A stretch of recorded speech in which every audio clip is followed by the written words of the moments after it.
Hello મિત્રો, હું છું ગુજુ રશ્મિ। હું તમારા માટે લઈને આવી છું મોંમાં પાણી આવી જાય તેવા સૂજીના પિઝાની હેલ્થી રેસીપી।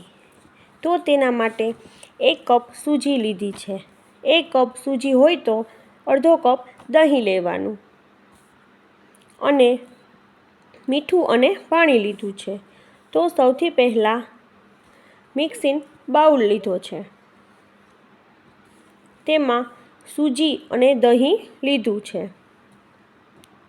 સૂજીના પિઝા હેલ્થ માટે સારા હોય છે અને એકદમ સારા ઘરે જ બનીને તૈયાર થઈ જાય છે।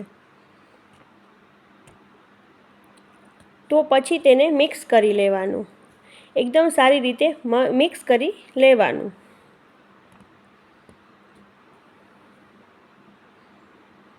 ત્યારબાદ નિમક એડ કરી દેવાનું અને મિક્સ કરી લેવાનું, જેથી કરીને કોઈ પણ તેમાં કણ ના રહે। મિશ્રણની આવી રીતે કન્સિસ્ટન્સીમાં રાખવાનું। પછી સૂજીના બેસને મિક્સ કરી લેવાનું અને 10 મિનિટ માટે રેસ્ટ કરવા મૂકી દેવાનું છે। તેમાં ઈનો કે બેકિંગ સોડા વગર સૂજીનો બેસ રેડી થશે। તો આપણે પિઝા સોસ પણ ઘરે જ બનાવશું। તેના માટે 2 મીડિયમ સાઇઝની ચોપ કરેલી ડુંગળી લીધી છે, 1 ટમેટું ચોપ કરેલ લીધું છે, તીખું મરચું ચોપ કરેલ લીધું છે અને થોડું તેલ લીધું છે અને લસણ આદું લીધા છે। ત્યારબાદ મસાલામાં બ્લેક પેપર, હળદર, હિંગ, મીઠું, ધાણા જીરું પાવડર, ગરમ મસાલો લીધો છે।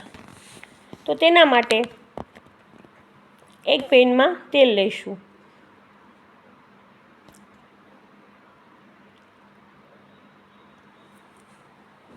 તેલ ગરમ થાય પછી હિંગ એડ કરશું।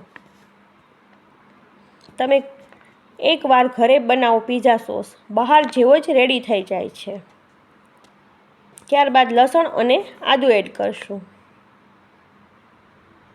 પછી તેમાં ચોપ કરેલ ડુંગળી એડ કરશું। ડુંગળી એકદમ સરસ બ્રાઉન થઈ જાય ત્યાં સુધી સાતળવા દઈશું।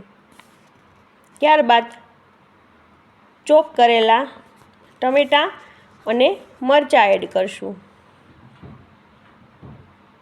પછી તેને સારી રીતે પાકવા દઈશું। બધું સારી રીતે સોફ્ટ કરવા માટે થોડું પાણી એડ કરશું, જેથી કરીને આપણા મસાલા બળે નહીં અને આપણું વેજીસ સોફ્ટ તૈયાર થઈ જાય।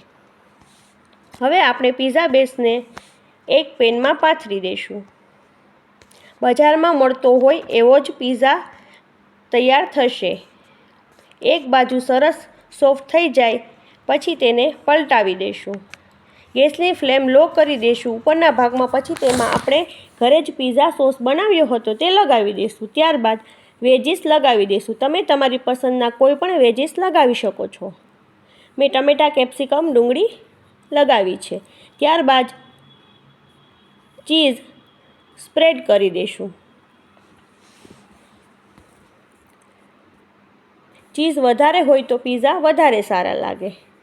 ત્યારબાદ ચીલી ફ્લેક્સ અને ઓરેગાનો એડ કરી દઈશું। નાના બાળકોથી મોટાને બધાને ભાવે છે। 10 મિનિટમાં તો રેડી થઈ જાય છે।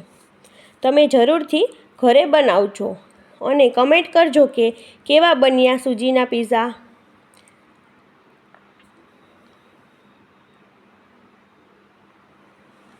તો મોંમાં પાણી આવી જાય એવા પિઝા તૈયાર છે। જો તમને આ વિડીયો ગમ્યો હોય તો like, share and comment and subscribe કરજો।